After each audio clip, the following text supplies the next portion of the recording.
Mandy Yarkich from Creative Matters, and you're listening to Creative Matters on Air, where I have conversations with new and established artists from around New Zealand.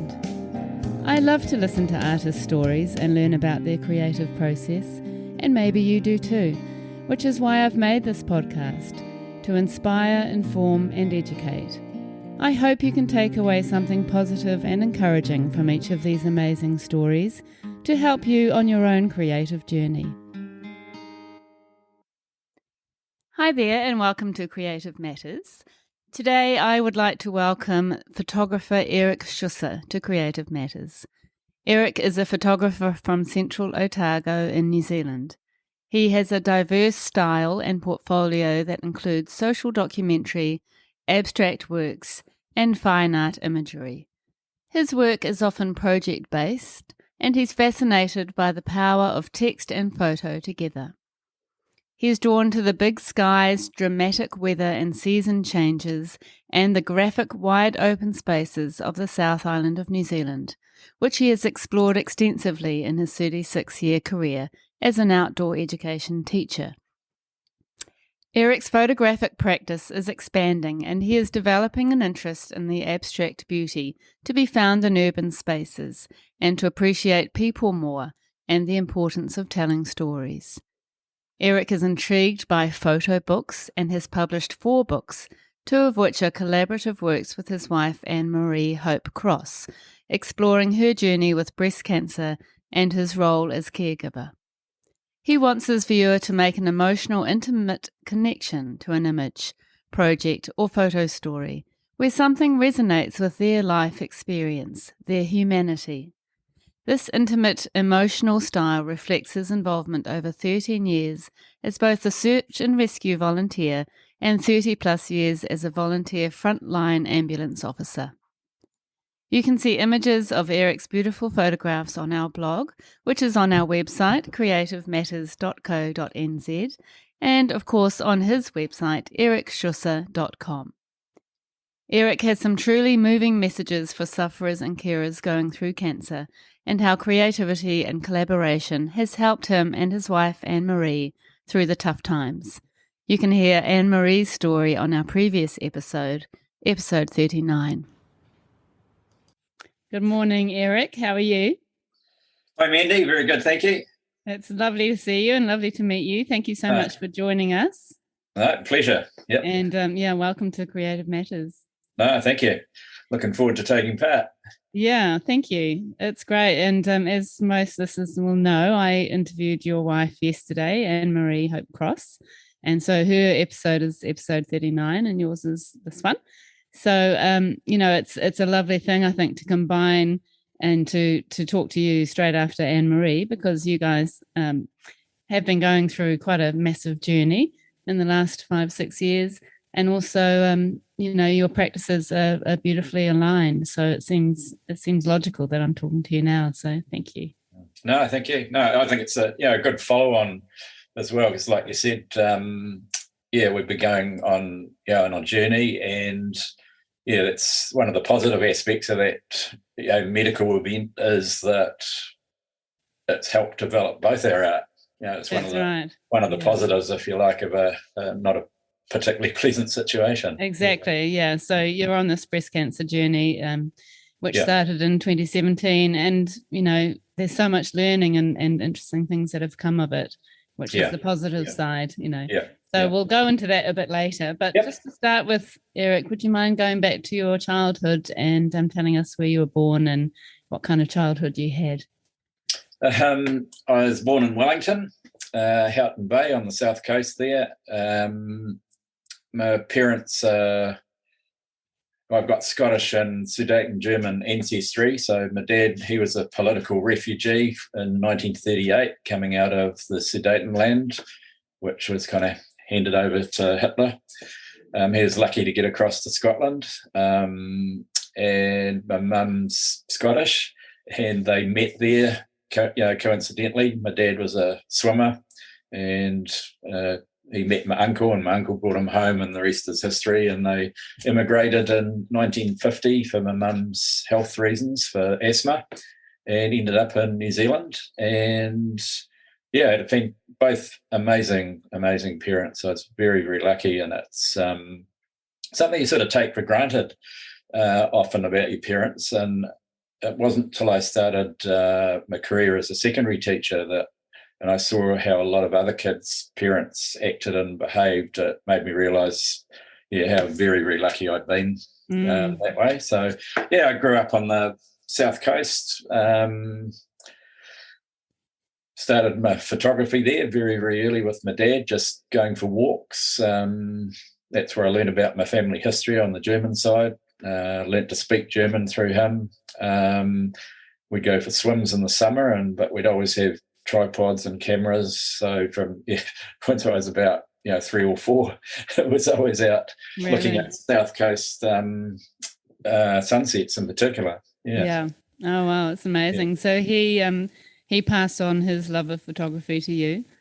Yes, indeed. Yeah, we ended up building a dugout underneath the house. I was the wee guy, so I had to go underneath the piles with a tiny wee pick that my dad had made, and that's where we started the darkroom. And eventually it was big enough for him to be able to get in there after I'd scraped things out. And over the course of, I don't know, it must have been 5 years, we ended up with a underground darkroom, and that's where my fascination came, standing in the red light and the traditional analog photography, and sort of peering over into the tray at head height and seeing this magic happen, and just the smells and the friendship of being there with my dad and learning his trade, if you like. He was a hobby photographer, but extremely good fitter and turner by trade, but extremely good amateur who should have been showing his work much more widely, but was far too shy to do that. Oh, what a shame. Well, you can continue his legacy. Yeah, I've still got all his negatives, and it's in my long-term plan to put that together, hopefully into a book with his work and my work under themes. That would be beautiful. Yeah. So underground darkroom, is that a common thing? I'd never heard of it. It was only underground because it was the only place we could put it. How amazing! So we're on a hillside in Wellington, so we just dug straight in through the back of one of the rooms, and Dad, we ended up jacking the house up in the air and putting a big steel beam in and concreting, and then lowering the house back down onto the whole lot. Oh, that's huge! That's a massive operation. Yeah, it was. Yeah. Lots of uncles and aunts and everybody helping out. That sounds brilliant.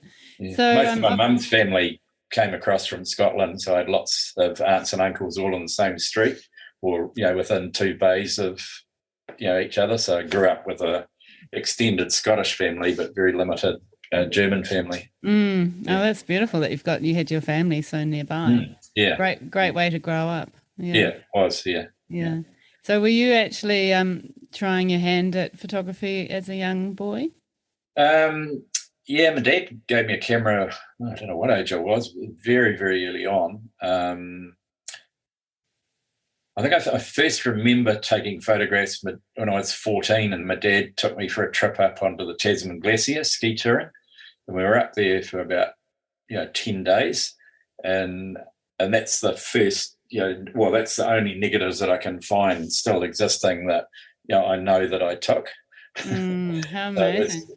I guess observing up until then and box brownie kind of stuff, but then at 14 that's when I started kind of taking photographs, and been lucky ever since with teaching outdoor education. That meant I was out in the hills a lot with kids, so I always had cameras with me for that.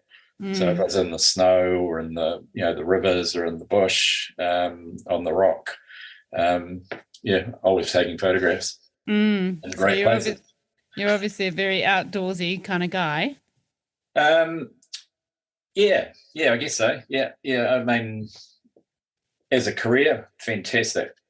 I was so lucky because I trained as a German and English teacher, but ended up never teaching German and teaching English and social studies together. And then within a year I was teaching outdoor education, and probably did virtually my whole career full-time outdoor education. Wow, that's amazing. Great. Yeah. Yeah, what a good career.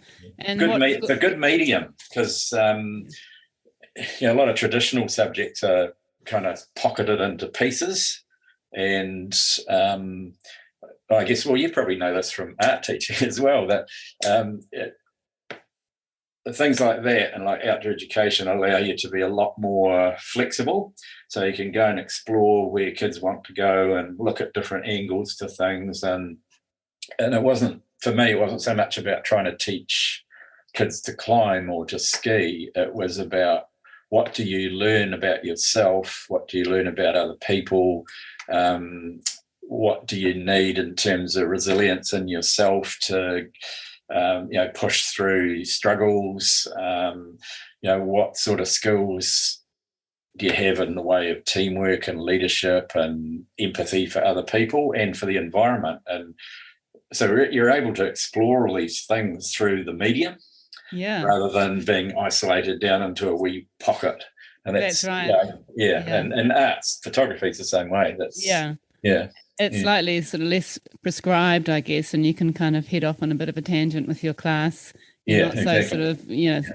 sort of, the boundaries are probably a little bit more fluid. Yes, exactly. Yeah, which is a little bit the same in art in some respects. But yeah, that would have been an amazing job, and doing what you love outside with kids and teaching all these amazing, important things. Yeah, it was a lot of fun. I really enjoyed it. Yeah. Yeah, I bet you did. So when you were obviously, as you said, taking photographs as you were outdoors and doing, being working, how did you actually sort of slip into more of a photographic artist, or seeing yourself as a photographer as such? And, when did it shift from a hobby to a more serious pastime? I guess I got more into the photography side around about the 98, 99 mark. My dad was ill up in Wellington with Alzheimer's, and I decided I'd like to have some time up at home with my mum to support her and with my dad. So I kind of enrolled in Massey University's advanced diploma course in Wellington in photography, 2-year course. I was very lucky that the school was looking for photography teachers at the time, so I actually ended up being paid to study for a year. Wow. As it turned out, they decided later on they didn't need extras, so I benefited and kept on teaching outdoor education. That's great. And what were you actually planning then, Eric? Were you thinking, what were you hoping to achieve from doing that course?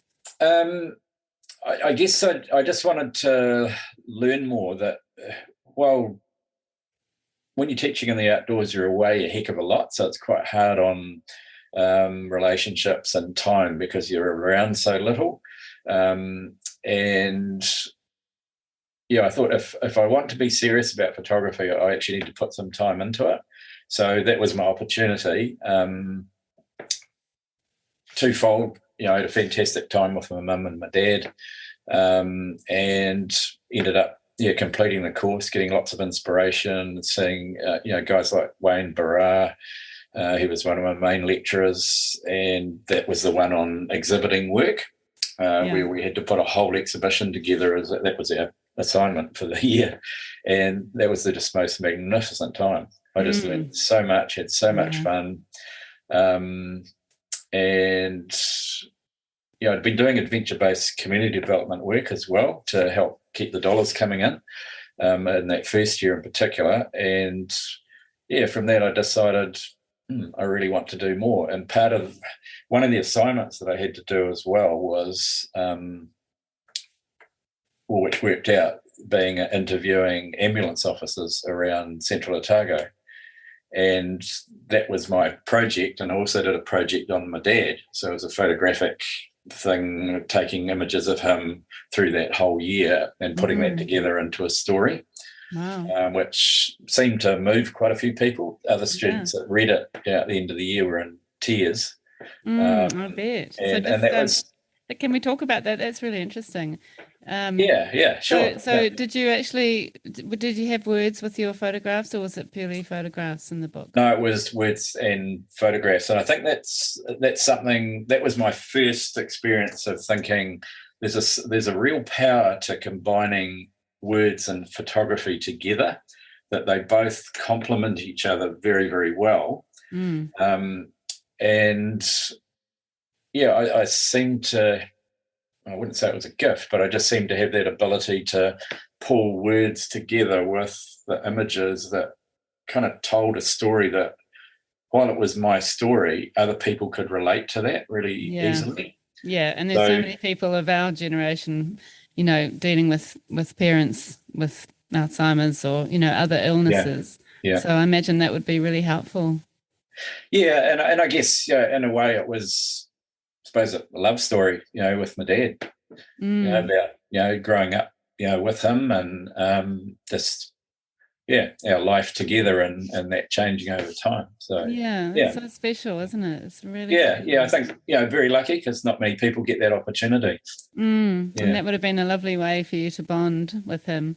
Did you ever show him the book? He did see it, and probably fair to say by that stage, but when it was finished, he wasn't fully aware of what was going on a lot of things there. I remember my mum saying he didn't like one of the photos because I'd taken a studio shot with lighting, with him with a bare chest, and as a young man, he was a top diver, an athlete, gymnast, skier, and really good physique, very, very impressive physique. And he didn't like it because it didn't look the same. Well, he was still lean and muscular, but aged, and I think that was But obviously he was noticing things if he was responding to that one. Exactly. Maybe more than we realise. So that was really what got me interested in it. And then I went back teaching, and then I got to a point.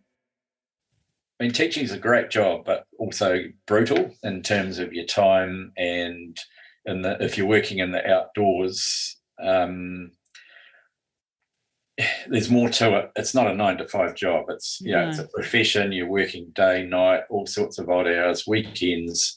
You're dealing and talking to and encouraging parents. You're building relationships, between and around everybody the whole time.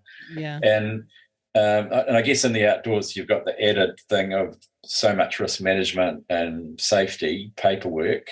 And I got to a point where I was just hitting 60, and I thought, it's actually starting to get really hard on my body now, doing this physical job. And I thought, I've always wanted to do photography. Maybe it's time. And I always remember talking to kids about, well, in life, you got to look at taking opportunities, taking risks, but you need to weigh things up very carefully about what you're going to do. And I thought, actually, I need to live this now. And it was pretty much, I just went from debating that a wee bit to putting my resignation in within a week, and never looked back. Jumping off the cliff and making it happen. Wow. So how did you actually approach it? I mean, it's a pretty gutsy move at age 60 to change career basically, and devote yourself to your creative practice. So how did you go about that? Ooh, that's a tricky one. I just started taking lots more photographs. So I guess doing a lot more research. My photography evolved from being, I guess, individual landscape imagery, or images with kids in the outdoors, or just landscape scenery, to trying to work more, I guess, in a project kind of basis, and look at bigger pictures, looking at incorporating words more. As it turned out with Annemarie getting ill with breast cancer, I probably would have had to have left the job anyway to be able to look after her. And I guess that opened up even more doors for us, because she's a historic processes photographer, and that led me to getting an interest in that side of things as well, and then looking at historically, where's photography come from, and I guess looking into the wider art field. So, currently I'm very interested in a guy, Sean Scully, British, or is Irish-born British, living in America, abstract painter, and I just really, really like his work, and that's starting to influence my photography. So I roll through these different projects. So I've just got more and more interested in it, spend more and more time taking photographs, worked harder at looking at books, doing my website, and getting into galleries and things. So I joined Hullabaloo and the old Cromwell precinct, which is a collective. So there's a bunch of us. I've been exhibiting there for probably 12 years. So that helped me to give me the confidence, say, that my dad didn't have, because I'm naturally pretty shy. It gave me the confidence to actually put some work up and find that people actually like it and want to buy it. That's a great realization, isn't it? Fantastic. I still find it hard to believe at times, and then that's led to commissions where people might see my work and think, our family's got an old cottage that they used, that was our great grandfather's when he first immigrated from Scotland, and let's have a chat to Eric, see if he can take some photographs for the family that way. So I end up with quite a bit of work that way. Otherwise, also, through the website and e-gallery and Clyde, they do a great job marketing the work as well. And so it just keeps evolving. That's quite, again, it's quite a new thing. It's a bit of risk taking on your part to put yourself out there and to go so public and to connect yourself with the gallery. It's great. It's a hard step to take, surprisingly hard. But it's certainly, for me, it's I'm not making a living out of photography, but I'm getting by with what I do, and I like what I'm doing. So it allows me to do other things in my life that are important. So winter I don't do much photography. I'm full-time skiing. I'm a ardent cross-country skier. That's what I'm really good at, and I've had a lot of coaching from a very good coach for about 10 years, and I became his sort of understudy. So now I'm passing on that training, to another generation of people to keep that going through, up at the snow farm in the Cardrona Valley. So wow, I have a great time with that. Well, you've always had that sort of physical link right through your life, haven't you, of doing something physical, but then you've got your sort of maybe more contemplative art practice, which is a nice balance. That's interesting. So if you were to talk to our listeners about your photographic style, what would you say? How would you describe it? I'm a black and white specialist. I guess that would be the first thing. Always loved people like Ansel Adams, Minor White, those guys from the sort of 40s, 50s that were the black and white masters. And I just really like the tonal range, the blacks, the whites, the greys, the emphasis on line and texture, more so than colour, colour landscapes, certainly. So that's my specialty area. I guess I'm also really interested in social documentary. So the idea of text and photo together to tell a bigger story about the world or the environment or people. Probably in the last 5 years, I'm a lot more project-based, so following a theme around something. So I certainly have landscape themes where I focus on particular areas of the South Island, but then I'm also branching off into abstract imagery using photos, but it almost looks like it's a painting or an etching. And different projects around the environment. I mean, currently I'm working on one. I found an old book in Russian that my dad had, and it's got illustrations of Hitler and Goebbels and all these Nazis going into Russia and what was happening to them in Russia. And I just thought, perfect. That matches so well with what is exactly happening now in Ukraine, with the Russians taking on that Nazi type role. that I wanted to say something about that. So I'm just, it's still gelling in my head, but it's a mixture of old maps and these old illustrations, but it's coincidentally they're from 1942, and you don't need to understand any Russian at all to get what it's about. Yeah. And then, we're looking at 2022 in Ukraine, and it's just a nice overlap there. So that's becoming a personal series. I don't know what I'll do with it yet, but sometimes I just end up in personal series. Yeah, that sounds really interesting. And it does sound like your practice is, as you say, quite sort of project-based and sort of reacting or responding to what's happening in the world and what's happening around you. Yeah. So that sort of takes us nicely on to talking about Annemarie and her breast cancer journey. Yep. So obviously you're very involved. You're her carer, and she's suffering breast cancer and has been for 5 years. So, I have read that you said that, often it's the sort of unsung heroes is the carer as well. It's not often that people talk about the challenges for the carer, as well as the sufferer. So, obviously you guys have been through a lot, but you've also grown together through a sort of mutual love of photography, and you're kind of using that as a way to sort of process your way through, which is amazing. So, can you tell us about that journey? Hard, very hard. Yeah.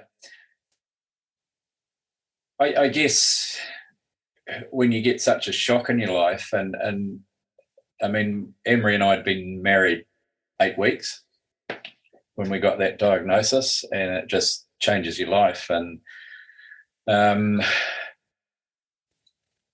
the good side, I guess you learn what your partner's like when the push comes to the crunch, when the chips are all down. And I've learned, I guess, what an amazing woman that she actually is. Much more so than you can, I think, at the start of a relationship, or even well into a relationship. It's not till you're really pushed on something that you find out what you're worth, in terms of supporting somebody, but also how they react to things. And I've just seen the most incredible strength that inspires me in terms of helping her to try and recover through all those different periods that she's had of that. And I guess we've been lucky that we're both in a position, because Annemarie hasn't been able to work, that's allowed her to take on the photography as a way to cope. And I guess that's what I did as well, that a lot of my imagery is at different times. We've had treatment in Central Otago, Christchurch, Auckland. And in Auckland, apart from Annemarie's immediate family, I don't actually know anybody. So my way of coping was to go out and take pictures of trees in the fog, in a park, at Monte Cecilia Park, and the most beautiful place that would give me a little wee break. But that became metaphoric, if you like, of the fog through the trees. And it was like dissolving margins, because that's what we called our book, was dissolving margins. And it was kind of, that was my part of it anyway. And then, it was just like things were changing all the time around me. So that became what I was taking photographs of. But it was also, there was a piece within that helped me to cope. Whereas the first book that we did, which was called Still Intrusion. Still Intrusion, thank you. Annemarie's side of it was still, because that's what she found. She was finding things to calm herself down. For me, that was my first experience with dealing with the breast cancer side of things, and it intruded into my life and our life, and I was angry about that.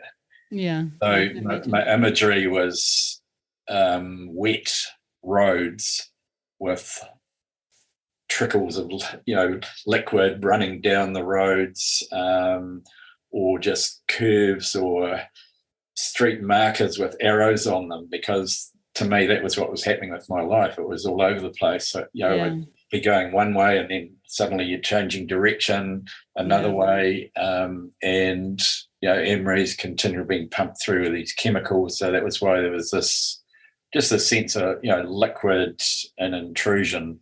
And I guess also losing your way and, not being on the road you'd planned. I mean, there's so many analogies. Yeah, exactly. Yeah. Yeah. And so I combined that with a lot of text. I mean, for Annemarie, it was much harder to write about it because it was so personal for her. Personal for me too, but for me, that was how I helped get it out of my system. Yeah. And I mean, to be honest, neither of us would ever have thought of doing a book until we, experienced that together. And then we decided, no, let's pop this out. And then once the second diagnosis of cancer was a second book, and then that became Thursday's Child, which was a big exhibition, locally that we're still, hoping to tour. And it seemed to move people. People, even if they hadn't experienced cancer, they got it at a visceral gut level that, this is what it's like dealing with tragedy. This is what it's like dealing with sick relatives. Everybody's got, their journey, if you like. Absolutely. They've either had it or it's waiting on them, or it's something you can't, ignore. So, and I think just even though it's a personal story, people could relate to it. It made sense to them, and they were moved and understood at some level. Yeah, absolutely. And I think it's great that you're coming from sort of two perspectives, really, from the carer and the sufferer, which is probably a little bit less usual. Often it's more of a focus on the sufferer. So I think, that's so important that everyone, the people suffering from breast cancer or any kind of illness, they have their sort of people around them,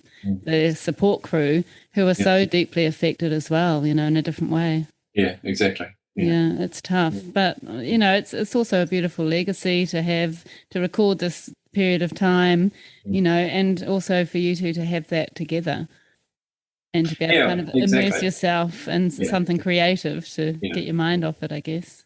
Yeah.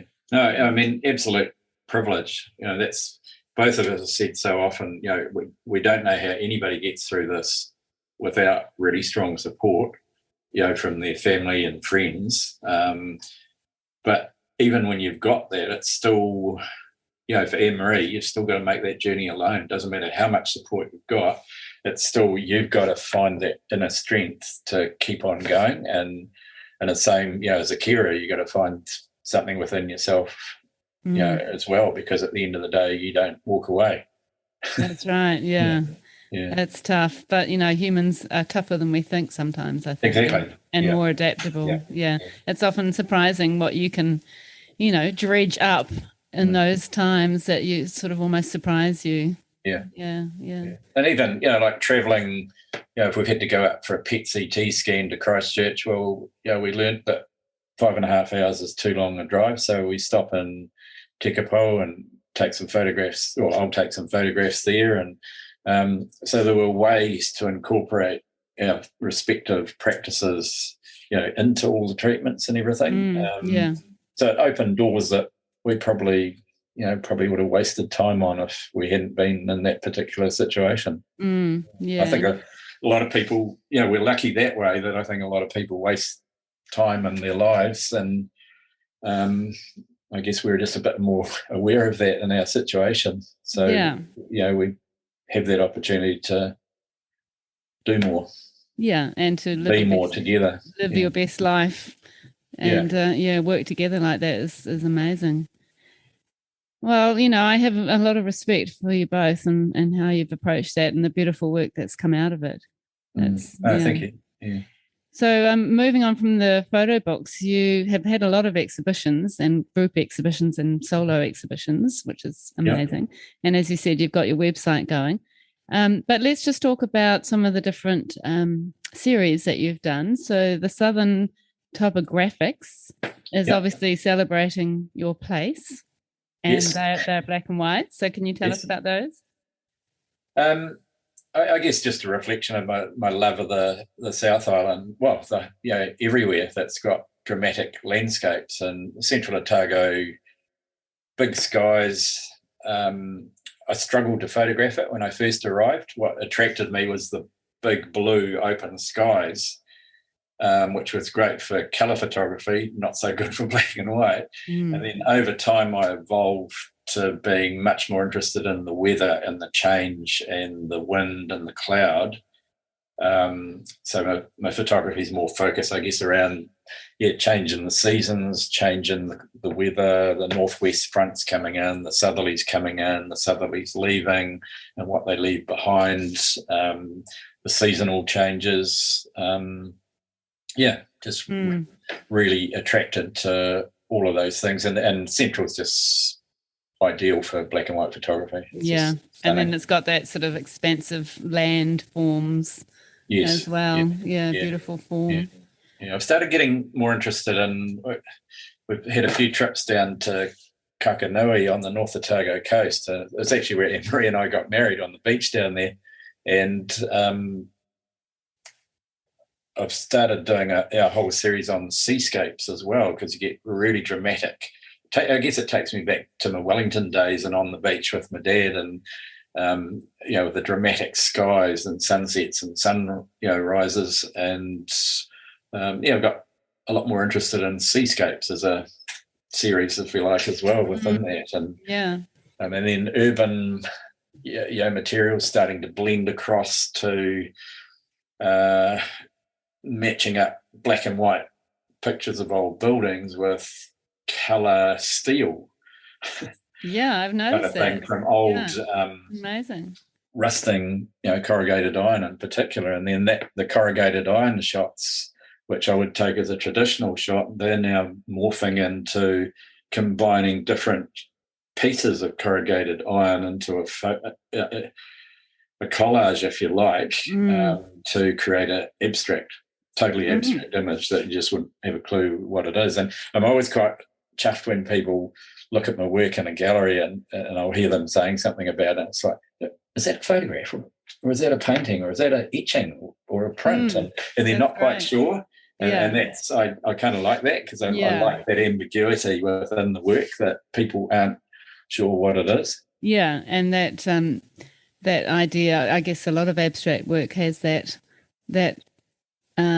factor about it, that people look at it and take what they want from it. It may not be what you had intended or what you were thinking, but that's kind of the joy of abstract, I think.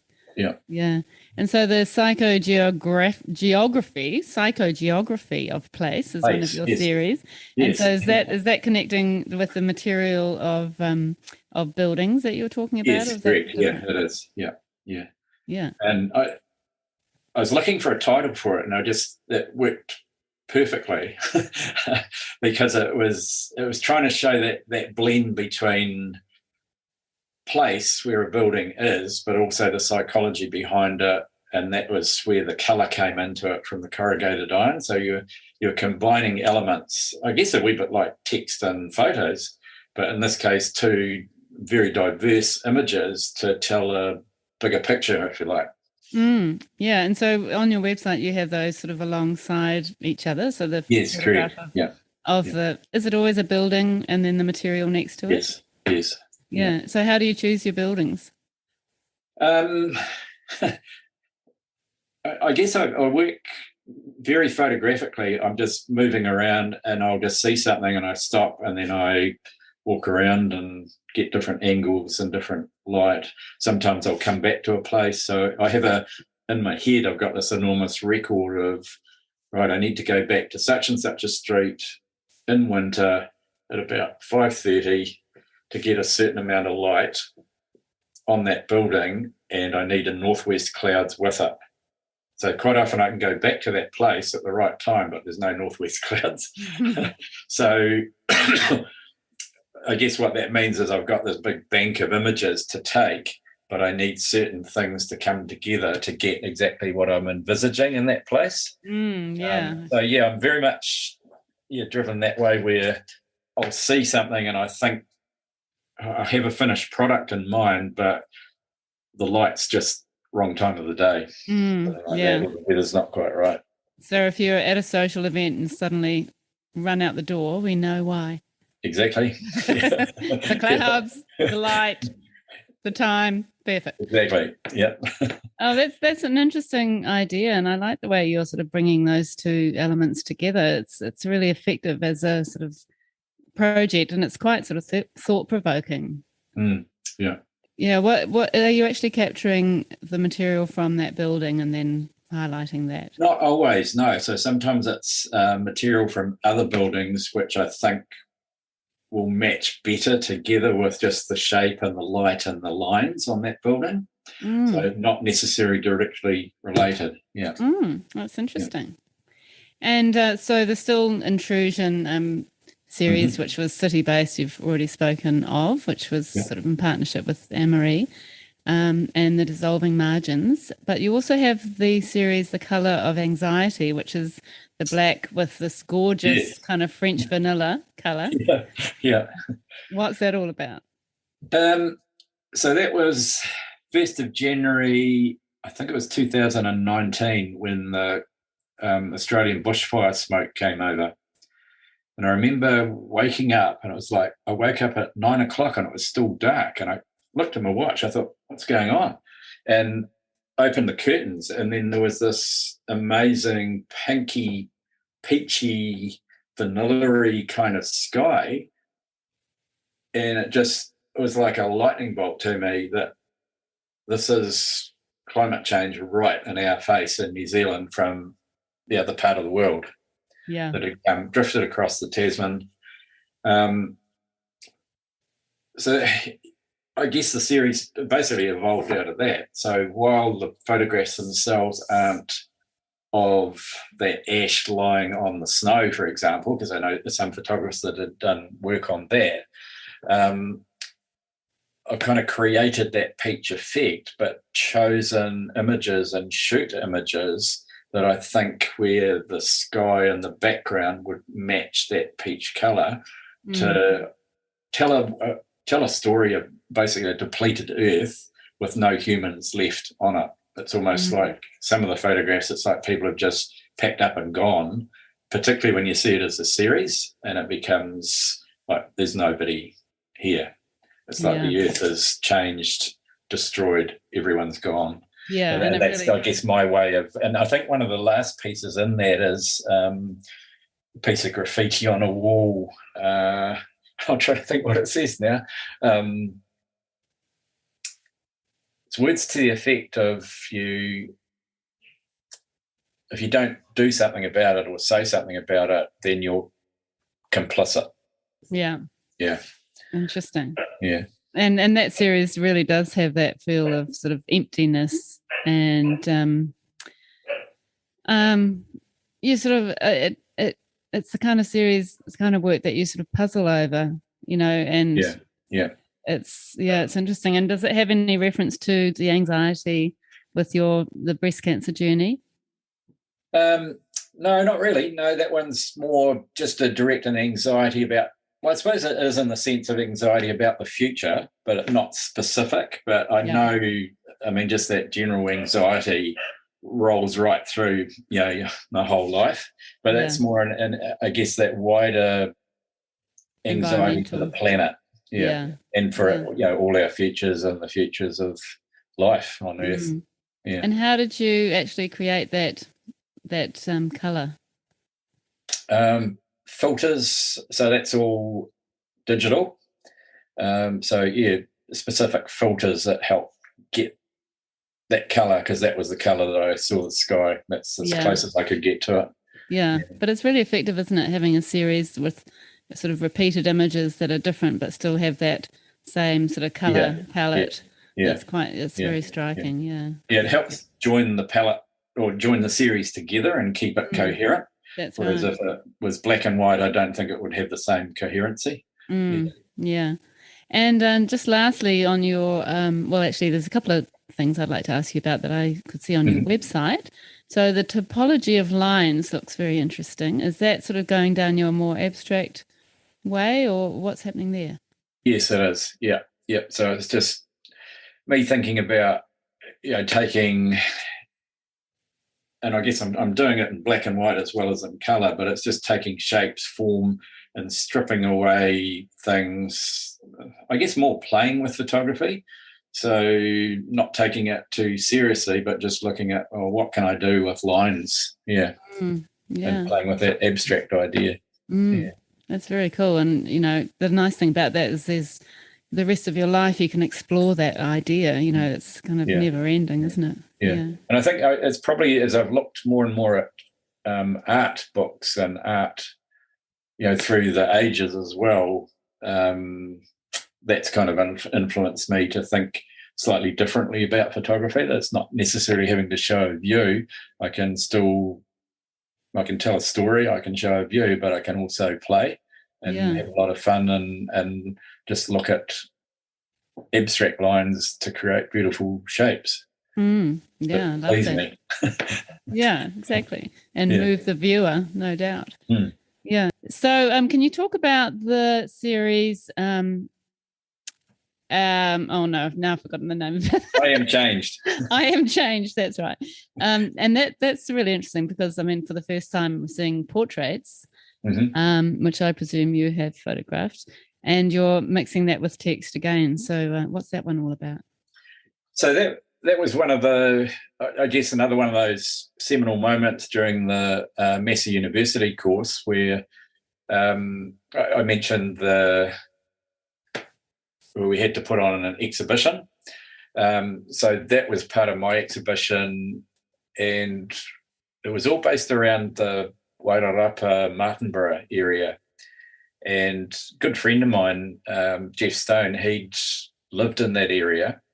And basically I went out, for 3-4 days with him, and we just drove around the area, and he talked to me about why it was important to him, buildings, houses, areas.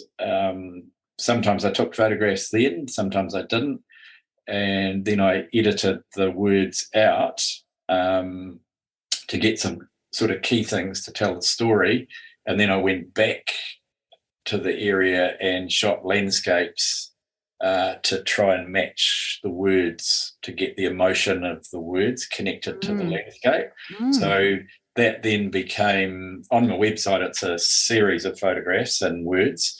In the exhibition, it was a huge panel of about 49 photographs all popped together. And I've really liked that format as well. In fact, Annemarie and I both did one down in Dunedin they have an interesting project down there called Science and Art and Genetics and Art. And the genetics department were having an international conference, and they invited artists in to work with scientists. So you'd go along and you'd hear some of these talks, or you could go online and listen to them. And if you liked what the scientist was talking about, you contacted them and say, hey, would you be interested in doing a project? And I connected up with this young Italian woman who was doing research on the genetics of kaka in New Zealand. And she was the first one in her family to go to university and came from a tiny wee village outside Padua in, I think it's northern Italy. And so I followed her around the lab and looked at what she was doing, took scientific sort of shots. And then I went up to Orokonui, which is the bird sanctuary in the Dunedin area, and sort of mixed that with images of her in the lab. But what interested me was her story, because I just thought, you got the most amazing things that I think I could draw out of you. So I sent her a series of questions. I didn't hear back for 2 weeks, and I thought either she's not going to do this at all, or I'm going to get the most amazing stuff. And about 2 days later, I got the most amazing stuff. Really? Wow. And I popped that into another big panel of imagery of birds, her in the lab, and her words about the importance of research, of good science, of how that connected to looking at how to protect kaka through potentially, genetics. And it was interesting. The guy that ran the whole thing down there, he said, he'd seen people looking at that in tears, reading her story. Yeah, how amazing. I mean, that's what fascinates me with the whole photography thing, because to me it was just, I knew it was good stuff that she was saying, but again, I think people are looking for that in the world, because things are not good in the world in general. And I think people are looking for something they can connect to that's got a sense of beauty, but that also means something to them at a personal level. And it's like a good book that just connects with you emotionally, or a good film where you come away in tears. It just reminds you of life and what's important and what's not important. And by combining all those together, magic happens. Yeah, total magic. Yeah, it's brilliant. And it's such a great thing that you can be involved in that kind of journey for people. Yeah, it's beautiful. Yeah. No, it is huge. It was the same with the ambulance project. I photographed and interviewed 29 people right around the country, and same thing, a book came out of that, 10,000 copies that went to every AMBO in New Zealand. And wow. I mean, most of the ambulance service is volunteers, and I think they were waiting for somebody to come and talk to them, because I got the most amazing stories out of them. I bet you did. And it's so nice. And it was a way to honour them as well. Exactly, telling these stories. And again, it was pieces of each person's stories, but together it made a collective statement about, this is what your volunteers do. This is how they cope in the job. This is how it affects their families. This is how they got into it, what motivated them. And I think, I did 30 years as a frontline volunteer in Alex, and I guess that's what helped me, I think, be able to get to them easily, and for them to open up to me very quickly. And for you to be able to dig a bit deeper, because you know the stories, I guess. Yeah. Oh, that's really powerful, and it's a great thing to be able to document that part of New Zealand, and the people. It's quite good, because Alexandra Turnbull Library from the National Library of Wellington, they've taken that whole project now, so that's going up to them in the next month. So it's all the imagery from the exhibition, because we've got really big portraits of people and the text panels, and then smaller ones, all the digital files, all the interviews. So that then becomes part of New Zealand's social history. Yeah, there's not much about that side of things. No, that's fantastic. So, wow. so that's really exciting. Yeah, it's really exciting. And I'm glad I'm glad I didn't throw it out. Exactly, absolutely. Imagine it. But you, as you said, you're a real storyteller. Not only just through your photographs, but creating these books and these sort of exhibitions and projects. You're telling stories for people and for New Zealand and for yourself, which is amazing. It's very interesting. So if we just go back to speaking about your combined practice with Annemarie, I know that you do all the printing or the final sort of scanning and that kind of thing for her work. So how does that work? So I guess with her work, some work's original that she does on particular types of paper, or particular types of rice paper and all sorts of textured paper. But they're like one-off originals. But I always photograph all her work anyway. And then for prints, or if she's wanting to expand on things, so do a limited edition series of 5 or hand paint images, then I'll do the black and white print, and then she'll add bits of colour into some of her images to tell her wider story with that. So it just works really well, because I learn more about the historic side of things. So some of my work's starting to change in series to looking more like old style photography, and some of her work is obviously making use of modern digital techniques as well to add an extra dynamic. So you're both sort of influencing each other's. Yes, exactly. Yeah, exactly. It's really exciting. That's a great thing. Yeah. And Annemarie's, she uses a wee mouse box. Mouse camera with mouse. Don't tell her I said that. I know all about this now after talking to her. So I'm learning how to do that, because I've got some ideas of things that I want to play around with that way, and I've also got ideas where I want to take digital images but then convert them back into cyanotypes. using her processing. So we kind of influence and trade off each other, and it's great. It's really good fun. Really good fun. And you seem to complement each other, and you do the stuff that Annemarie doesn't like to do, and vice versa, possibly. So it's great. And then obviously it's an extra added bonus having that mutual creative connection when you're going through something that's so challenging in other ways. So it's lovely to have, isn't it? Yeah, I think it's essential to have something like that, because if you get stuck in your head, I think you end up going to really bad places. And I think you go to bad places often enough, but you just need something creative, really, to keep you going and to have goals to work towards. I mean, we're looking at a big book for Annemarie now, which is quite exciting. With all of her work up to date. And then, if everything goes according to plan, then maybe in 5 years' time, there's another book. And so rather than the small ones that we've been doing, we're thinking on a bigger picture now. And that's got, through doing that, working on that idea with her, that's got me thinking about, maybe I need to look at that as well. Yeah, totally. Everything keeps sparking new ideas. It's so great. It's like a sort of retrospective, I guess, isn't it, in a way? Yeah. Which is really important, and that's a lovely thing to pass down to family members, and for other people to have. So it's brilliant. Yeah. And her work's so good. I mean, it's world class. Historic processor stuff. She'll play it all down, but it's right up there, top of the line. Probably the only, and I've heard the director of the Fox Talbot Museum say this. She's probably the only artist working with some of the very, very old techniques, as they were used, but also using them right up into the most contemporary ideas for contemporary art.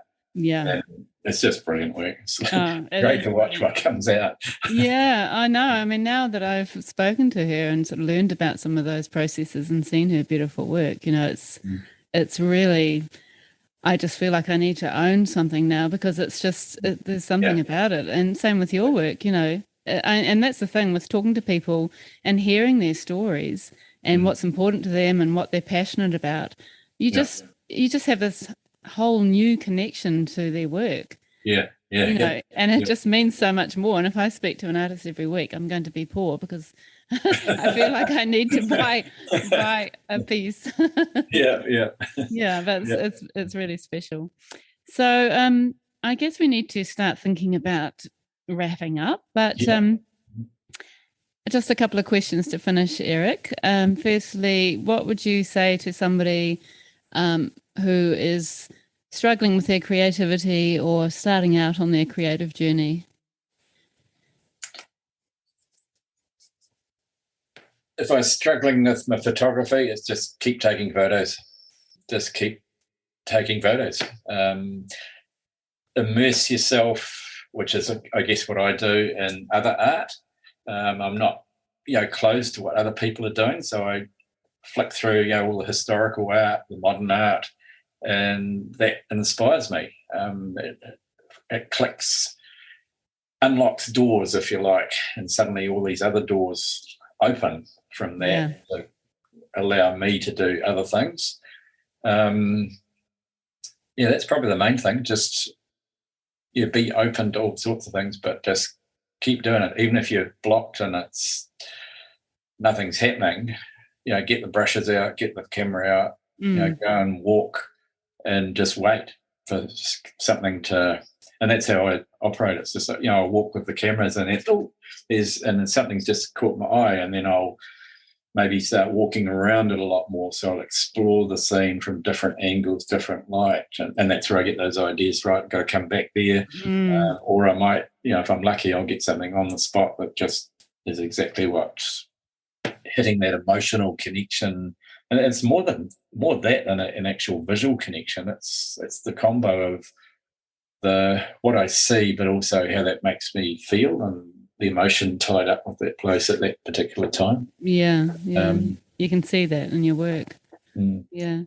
And what would you say to people who are in a position similar to you, of being the sort of carer or supporter of somebody suffering cancer or some other illness?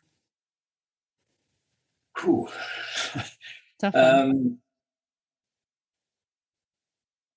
I'm lucky. I've got very, very good. Well, we're both, Annemarie and I've got very good friends around us.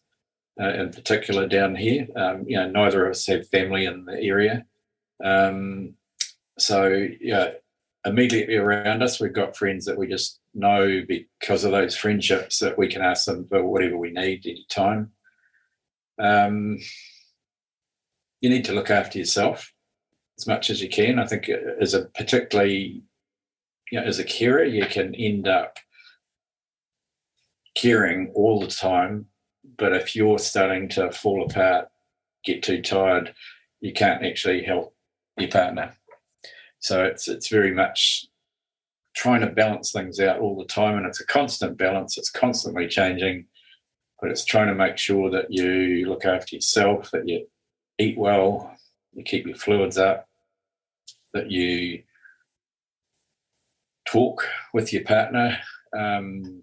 It can be very easy as a carer to want to take over, where then your partner starts losing their independence. So it's that juggle between wanting to do everything and make things better for the person, but you've also got to allow them the space. And sometimes that's actually allowing them the space to crash and burn, where they do too much, and then you have to pick up the pieces of that. And even though you know that's going to happen, sometimes you just have to let that happen because the person has to have their independence, as well. So it's a juggle. It's a fine balance. I guess. It's a juggle, a fine balance, but also, it's the most amazing privilege. And that's a beautiful way to look at it. Yeah. And Annemarie, I can tell, is very grateful for the connections that you guys have and how you're working through it together. Yeah. And then you've got that beautiful combined practice, or your creativity that you share, that would be really super helpful. I'd describe it, for us, I mean, while it's been a horrible time over those 5 years, there's been moments of magic, moments of grace, and probably above all, it's been a love story. Absolutely. Oh, yeah. Wow. Eric? Oh, that's a bit of a moment. Sorry. No, sorry. It's a beautiful love story, and I think your messages that both you and Annemarie have conveyed are going to be, uplifting and reassuring and really helpful for lots of people.